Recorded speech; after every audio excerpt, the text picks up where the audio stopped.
11 যে সরকারটি ছিল সেখানে মাসুদউদ্দিন চৌধুরী বা আরো কয়েকজনকে ডিফেক্টিভ গভর্নমেন্ট বলা হতো।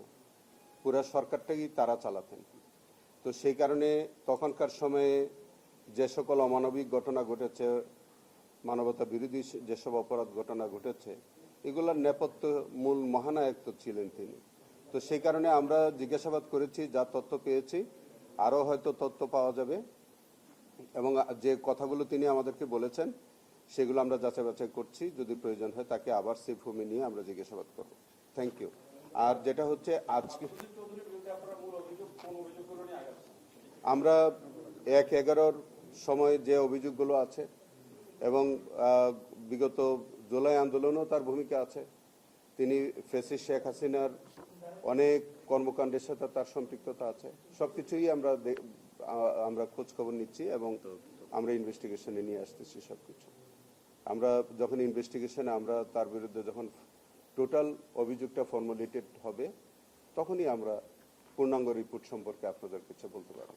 Thank you. শুধু ফেনীর বিষয়টা আছে ওনার বিরুদ্ধে, ফেনীর অভিযোগটা, ফেনীর হত্যার মামলায় আপনারা তাকে না, ফেনীর হত্যা তিনি একটা মামলায় গ্রেফতার হয়েছেন।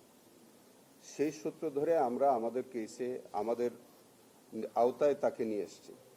আমরা শুধু পার্টিকুলার কোনো বিষয়ে আমরা ইনভেস্টিগেশন করছি না, ফেনীর বিষয় না, আমরা সকল বিষয়ই নিয়ে আসতেছি। যেসব মানবতা বিরোধী অপরাধের মধ্যে তার সম্পৃক্ততা থাকবে সেখানে আমরা তাকে নিয়ে আসব।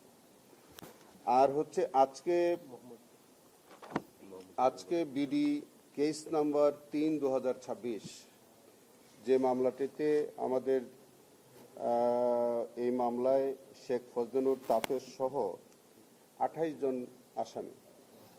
সেখানে আপনারা জানেন যে গত 18 এবং 19 জুলাই 2024 তারিখে সবচেয়ে অমানবিক যে ঘটনা হয়েছে, পরপর 2 দিন সেখানে ড্রোন ব্যবহার করা হয়েছে, হেলিকপ্টার ব্যবহার করা হয়েছে, ছাত্র জনতার উপরে নির্বিচারে বৃষ্টির মতো গুলি বর্ষণ করা হয়েছে, অনেক লোক হতাহত হয়েছে এবং সবচেয়ে আবেগের যে জায়গাটা, যে আমাদের একটা সন্তান, তার নাম হচ্ছে মোহাম্মদ ফারহানুল ইসলাম ভুঁইয়া ওরফে ফায়াজ, যার নামে এখন আমাদের যে প্রতিবন্ধী মাঠটা যার নামে নামকরণ করা হয়েছে, সেই ফায়াজের মতো একটি ফুটফুটে বাচ্চাকে নির্মমভাবে হত্যা করা হয়েছিল এবং সারা বাংলাদেশ তখন আবেগে আপ্লুত হয়েছিল সেই হত্যাকাণ্ডের ব্যাপারে।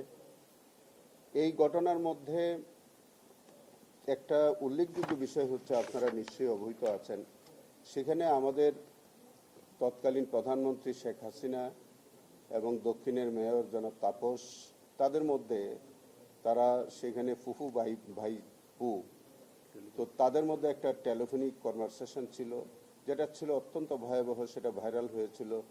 আজকে আপনাদের কাছে আবার একটু মনে করিয়ে দিই, 2টা লাইন আপনাকে যদি একটু পড়ে শোনাই। তো সেখানে জনাব তাপস তার ফুফু প্রধানমন্ত্রী শেখ হাসিনাকে জিজ্ঞেস করছেন যে তাহলে কি করব। তিনি তখন প্রধানমন্ত্রী শেখ হাসিনা উত্তরে বলেছিলেন যে বাবা একটু চিন্তা করে কথা কইও। তারপরে বলছে জি, এটাই তাদের আকাঙ্ক্ষা। এবং এরকম কিছু কথাবার্তা বলার একটা পর্যায়ে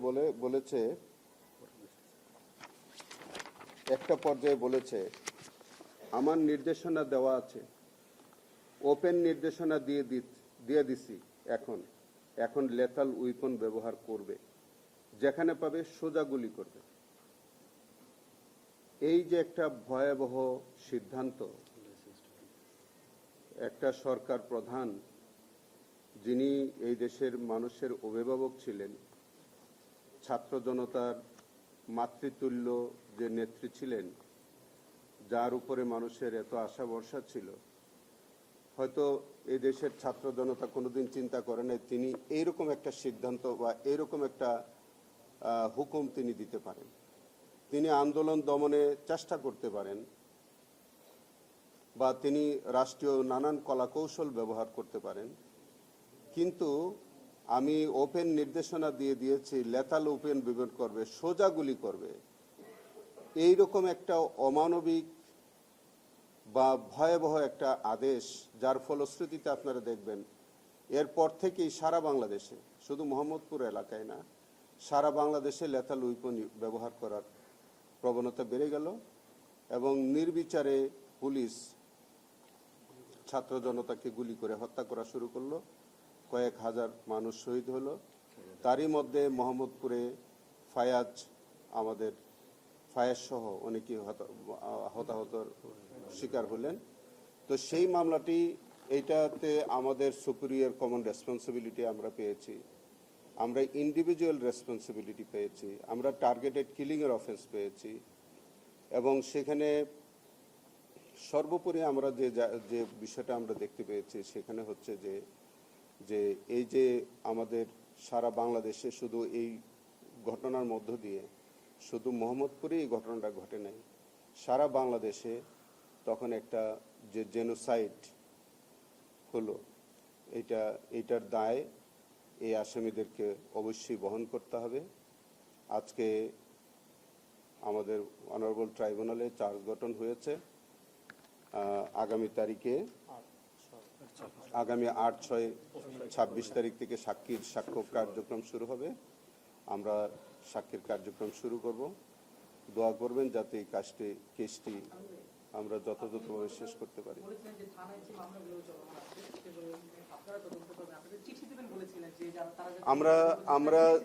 আমরা চিঠি এর আগেই দিয়েছি, আপনাদেরকে এর আগেও বোধহয় আমি অবহিত করেছি।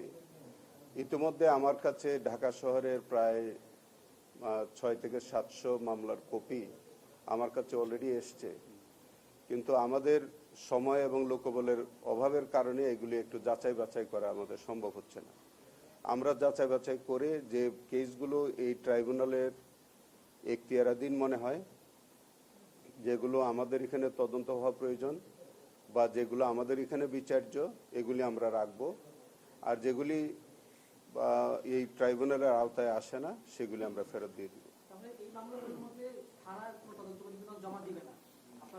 আমরা কিছু কিছু কেসে আমরা যেগুলো আমরাও ইনভেস্টিগেশন করতেছি, পুলিশও ইনভেস্টিগেশন করতেছে, সেগুলো আমরা নির্দেশনা দিয়েছি যে আমাদের ইনভেস্টিগেশনে অলরেডি আমরা যেগুলো টেক আপ করেছি সেগুলো যাতে তারা কোনো রিপোর্ট সাবমিট না করে, তাহলে কনফ্লিক্টিং হয়ে যাবে। সোশ্যাল মিডিয়ায় একটা চিঠি ভাইরাল হয়েছে যে তদন্ত সংস্থা থেকে সেনা সদরে এরকম তথ্য চাওয়া হয়েছে। হ্যাঁ, তদন্ত সংস্থা থেকে সেনা সদরে এরকম গুম সংক্রান্ত মামলার তথ্য চাওয়া হয়েছে। তথ্য চাওয়া হয়েছে। সেটা আমার একেবারেই আমার ডাইরেক্ট নলেজে কিছু নাই। তবে এগুলো তো আমাদের ইন্টারনাল চিঠি চালাচালি হতেই পারে, এগুলো তো আসলে পাবলিকলি বলার বিষয় না। আমরা ইনভেস্টিগেশনে অনেক কিছুই তো হবে, ইন্টারনাল এক্সটার্নাল অনেক কাজ আমাদের থাকে।